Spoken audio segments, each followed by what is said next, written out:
Hello and welcome back to the podcast. It's been going well. A lot of scraps. 2 weeks though. 8 days. Oh yeah, that's right. I don't know 2 weeks, 8 days. 2 weeks, 8 days. That's Okay, right. there we go. Yeah. I was like, wait. I'm going out to fucking Washington, which I think they probably know. Vancouver. Yeah, we talked about it. Yeah. Anyway, I'm Joe. I'm Parker. And he's drinking a Monster, so you know it's real. You know it's real. At least there's no traffic outside because we had like kind of a snowstorm. Not really though, but the streets are all wet, so there's like really no traffic because it's good because traffic jams suck. Traffic jams. Fucking speaking of traffic jams.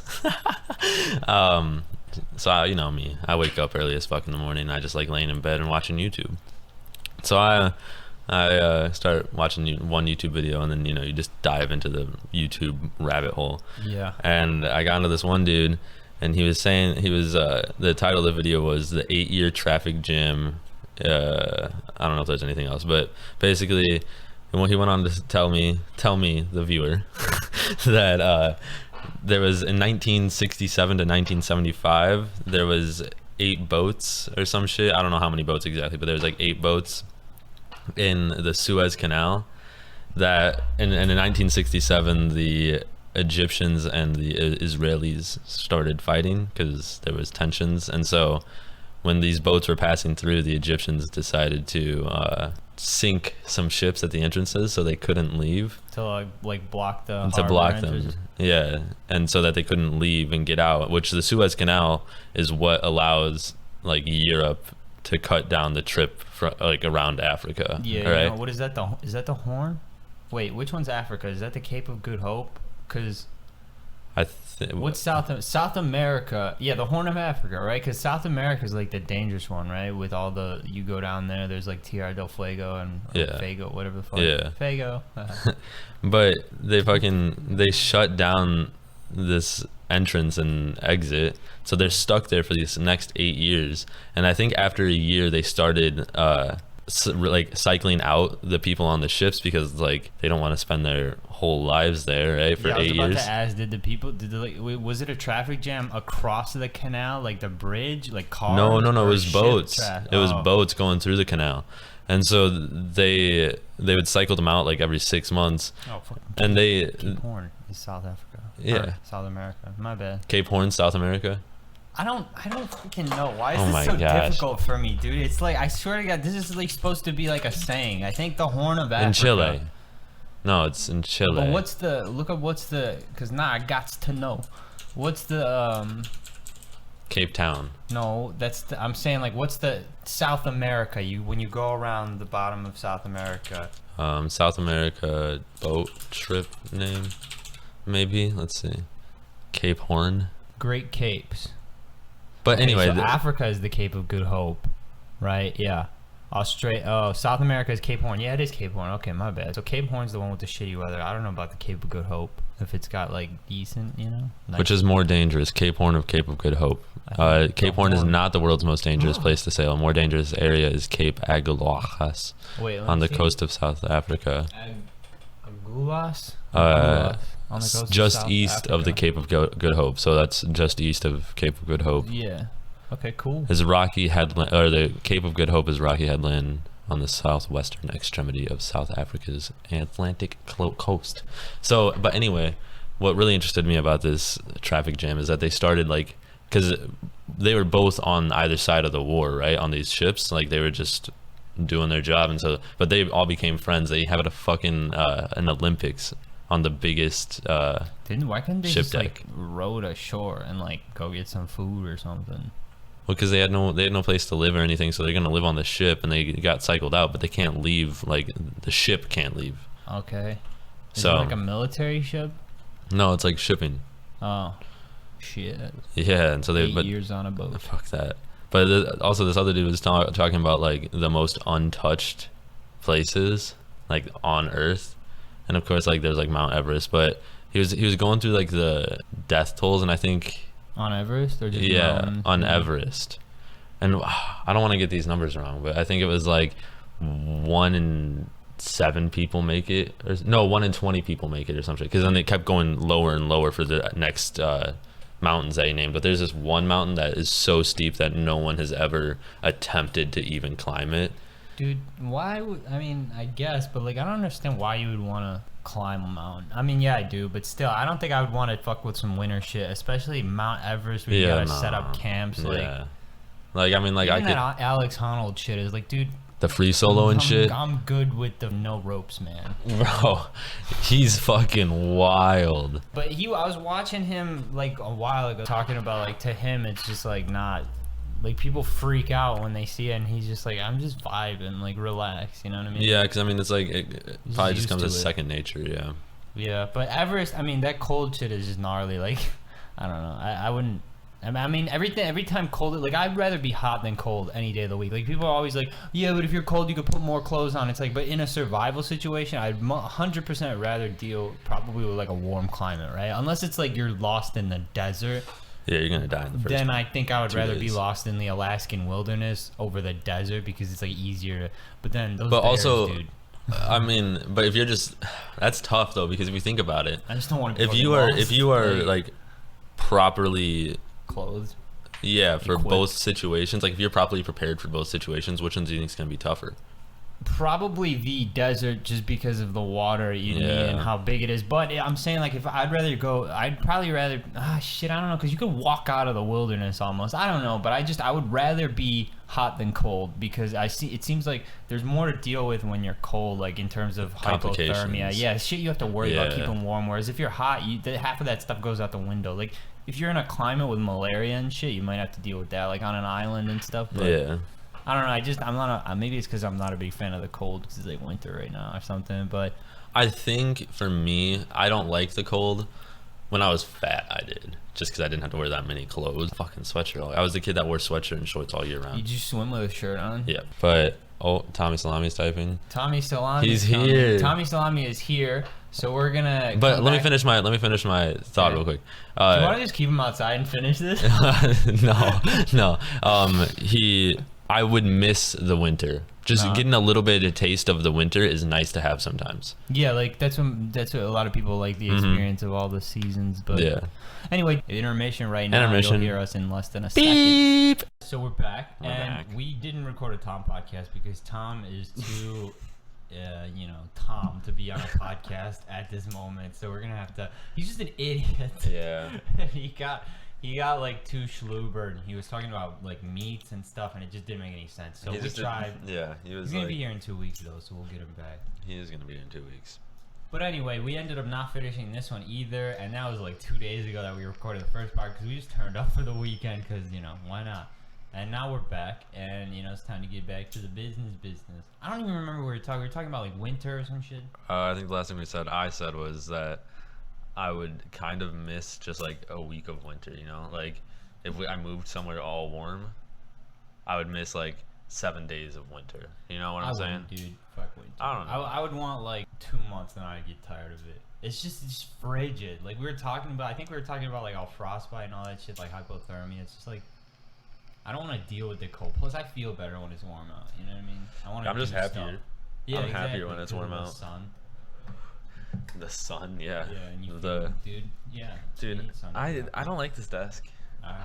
I do, but I don't. We were on Omegle with Tom here, and it's fun, but not fun at the same time because it's like 1 out of every 10 people, not even people, 1 out of 10 Omegles. It's like an actual person.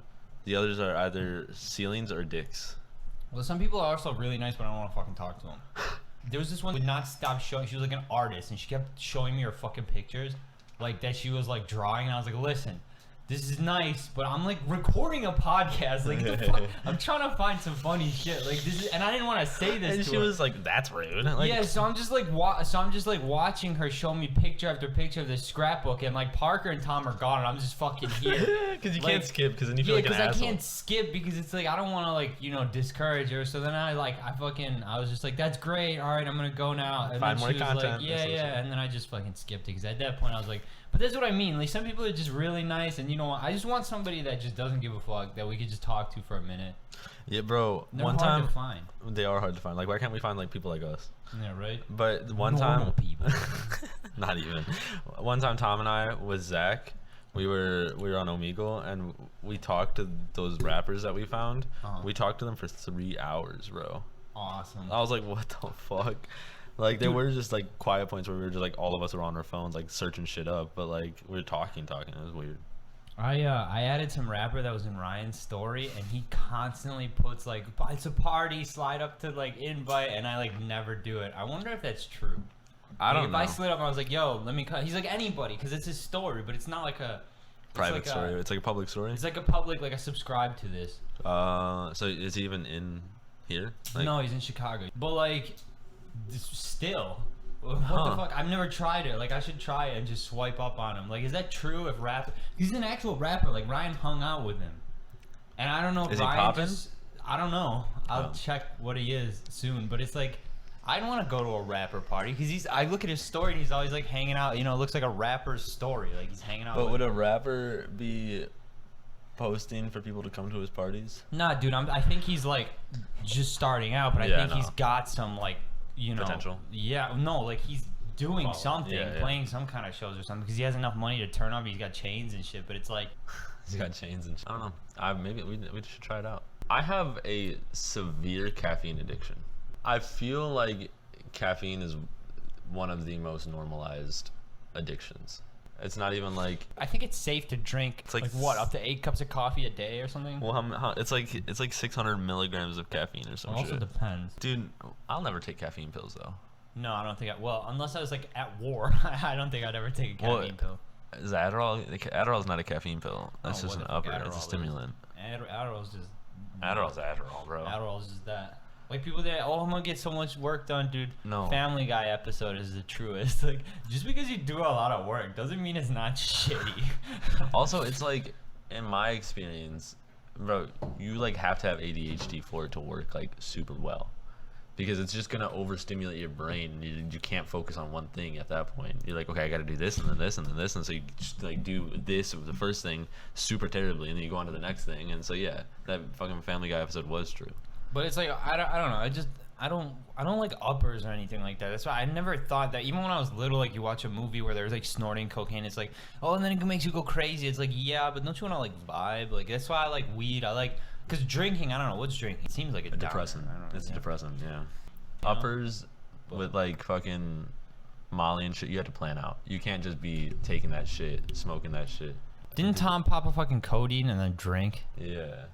Tom did pop a codeine and drink, which is not the same. You know what? Let's just go off on Tom. This man's an idiot. Dude, he works 1 hour away from where we live, okay? Not even as the crow flies, dude. If you were flying like a crow, it'd be like 45 minutes, dude. He works like an hour away from here, driving probably 80, which the speed limit's 70. So yeah, 80. And he worked at 1:30 today, at PM. And yesterday at 10 o'clock, he's like, dude, I'm leaving. He's like tired as shit. Goes out there, takes all the snow off his car, everything. And then he's like, he forgets like half the shit up here. And he keeps coming up, and every time he comes back up and goes back down, like, we're like, so you're staying? And then Parker has to drug him. He's like, dude, I'll let you pop this codeine pill. His ass, the night before, we are all drunk. And he doesn't, like, I don't think we were all drunk. I think you were drunk. I was drunk. And like Tom and I were just trying to figure out what the fuck to do. That was the other thing, dude. I'm gonna tell a little micro story. Parker he's talking to him outside in the cold, like right outside the door for about like 10-15 minutes. And then I finally go out on the balcony. I'm like, what the fuck are you doing? Wait, what? So he sees me and he sprints back in. And as he's about to turn the corner, he goes, guys, come in my room. And then he goes in his room and he closes the door and he's in there for like half an hour. And Tom's like, he called me down here to turn up. And now he's in that room for like half an hour. I was blacking out during all this. I don't remember standing out in the cold talking to them for 50 minutes. I remember them being over here and all that. And I remember being in my room. Like, I let them fucking tase me, bro. I literally have a taser. Parker let him tase him. Like, what are you doing? Like, because it always starts out like, this is how we drink, right? It's like the porridge and like the too hot, too cold, and just right, you know? It's like Parker will take 15 shots off the bat and be like, let's go, you know what I mean? And then I'll take like one and just vibe. And then Tom is just like staring at a shot for like 15 minutes before he just puts it down and takes a Truly. And so, but no, okay, going back to the codeine, the night before, we're winding down to call it a night, all right? And at this point, I am sober. I'm sobering down, and this dude is brushing his teeth with my fucking toothpaste. And he's mad about it. Well, because he squeezes the tube. Like, do you squeeze from the top? Is something wrong with him? I don't know, dude. Like, I looked at my tube, and it was just fucking like he grabbed it and went and just squeezed, bro. Like, what are you doing? Why is he such a caveman, bro? No. But and then he comes. I hear him because, like, I mean, these walls are paper thin. The doors are hollow, right? And I hear, hey Paco. I hear his ass. I'm like, what? And he goes, can I pop one of those codeines? Because I have a prescription for codeine because of my Crohn's, and I have a fucking surgery scar, and I have a prescription, right? I'm fucked up. And I'm like, no, Tom. And so it's now 11 o'clock, and like, Joe and I don't get to have fun very often because we're working, doing this, which is fun, but fun in the way where we can get goobered and shit like that. We don't do that all that often anymore, and so we're like, fuck it. It's fucking 10 o'clock. Why is he leaving? So I was like, okay, I'm just gonna offer the codeine pill because he loves to experiment that type of shit. Yeah. And then he's sitting there. He won't take a shot, but he'll pop codeine. Yeah, for real. He was sitting there for like 20 minutes staring at the bottom. He's like, dude. I don't know, dude. I'm like, bro, just fucking like. He thought they were expired because of the prescription date. Like he read the prescription date. He's like, dude, I got them prescribed like 12/16 or something. By the way, my voice didn't crack. That's exactly what he sounds like. Yeah, that's how he sounds. He's like, dude. But then he finally ended up staying because it was like 10:40. Yeah, he wasted 45 minutes walking down to his car and walking back up here, like slowly gathering his shit just to realize that he was actually gonna stay. And he had a dab pen, and he left it up here, and I was like, Tom, you left it up there? And he's like, no, I didn't. And then he came up here and I showed it to him, and he's like, what, dude? I felt it in my backpack. I'm like, bro, you're not gonna look for it, you're just gonna feel for shit, like. But I mean, it ended up being kind of funny until like, well, Parker got like goobered again, right? So he finds my boxing gloves, and there goes that, right? So he wants to beat the shit out of everything, but like Tom's thinking he's like a savage now too, so he wants to fight. And they're coming at me like, dude, let's do it. Let's just like square out. So Parker comes at me first, and Parker kind of shrugged, like he just like goes back, and he like, you know, chills out. And then Tom starts coming at me. He puts the gloves on, and I'm like, all right, I won't punch. I'll just try and take you down. Like I'll walk through your punches, right? So then Tom just starts throwing haymakers, and I'm like ducking this shit, and then he just starts giving me like body shots. Like he's hitting me like Mike Tyson on the side, like in my ribs. I just like got him, picked him up, threw him on the ground because that was enough of that shit. He goes and sits on the couch, and he's just staring at like a spot on the wall. Meanwhile, Tom's jumping up and down like a fucking ape, like, let's do something. And then Parker ends up just going to his room. No, I lay down on the fucking couch because I'm about to puke, bro. The room wasn't spinning. It wasn't like I was like drunk spins. It's like I overworked myself with, I fucking chugged a Truly. That's why. Yeah, see what I mean? If you drink like a normal person. Well, you said like, I feel like my tummy's gonna hurt in a little bit. That's what you said to me. Yeah, but I just kind of stood up. Yeah, and then I had to take a minute, and then we stopped, and then that's when we got on Omegle. That wasn't all the fighting, because earlier that night, I almost fucking died. I don't know if we talked about this, but Parker threw Tom's ass into a door, because Tom was like hitting him with a sweatshirt, and Parker... No, he was tickling my armpits, which is like, fuck that shit. I was trying to make it not that weird, but sure. So people understand that. Tom was tickling Parker in the armpits, and Parker at a certain point, you know, he's kind of a mellow dude, but at a certain point he'll go like goof angry, like he'll just turn around and like lock on, and then you can't really stop what's gonna happen. Yeah. He charges and he gets up, and because he takes these long steps when he gets angry, and you could tell because he's trying to get to you because he wants to fucking kill you. Like, so he just takes these two like lunges, like he looks like Giannis from half court trying to, you know what I mean? And he gets across, and then he just grabs Tom, and he's pushing at Parker, and he just throws him off, and Tom slips on our recycling lid thing, and he just goes flying like sideways. Like picture a rag doll if you like picked it up by like a wedgie. Like if you picked a wedgie, like he's just like folded in half and he just flies sideways into the door and slams it shut. And then I hear his body slam the door like against the wall, and then I hear his fucking body slam on the ground. So I hear like boom, boom, boom, and then I just hear him go, "Oh, fuck you, Parker!" And he just gets up. Because like I think because we have like vinyl flooring, so it's really fucking slippery in socks too. So like he tripped over the lid. No, he put one of his feet on that lid, and he drove. Too. Yeah, and so he slipped first, and like you have like a natural instinct to say something when you slip. So he goes, "Whoa," and then the dun dun, and then fuck. It was so because he was funny. like Parker just kind of ran into him like head first. So Parker's head was like in his stomach, and Parker was like wrapped around him, trying to like take him down, like just slam him down. And so Tom's over Parker's back, and he's got him around the And so Parker just wants to get him off. So Parker like pulls back and just shrugs him off. Like if you like when your sweatshirt's stuck on your head, and you just like throw it off. Yeah. And Tom just took flight from there. After hearing all these stories again, recently our downstairs neighbors haven't been here. We thought they might have moved out. Something their cars. We saved it all for last night. Yeah, I know. We haven't seen their cars. They like haven't been here since like Thanksgiving. It's been weird. And then finally we're driving back, and I always have the front spot because we're at the very end of our like parking spots, and I always have the front spot, and their car is there. I'm like, oh my fucking god. And then it's like 2 a.m. and we're fucking sparring and slamming each other on the ground, and I'm like, oh my god. And here's the thing, for like 4 weeks, pretty much since Thanksgiving, since they left, we've been working, and I've gone back home for the holidays, and there's been really not turn up here, so it's been quiet. The first night that they're back, we knocked over furniture, we fell on the ground, and all this time it was quiet. Literally the first, if they came yesterday, it would have been quiet. The first night, it's Fight Club up here. But anyway. Oh man. Peace. I'm out. Deuces.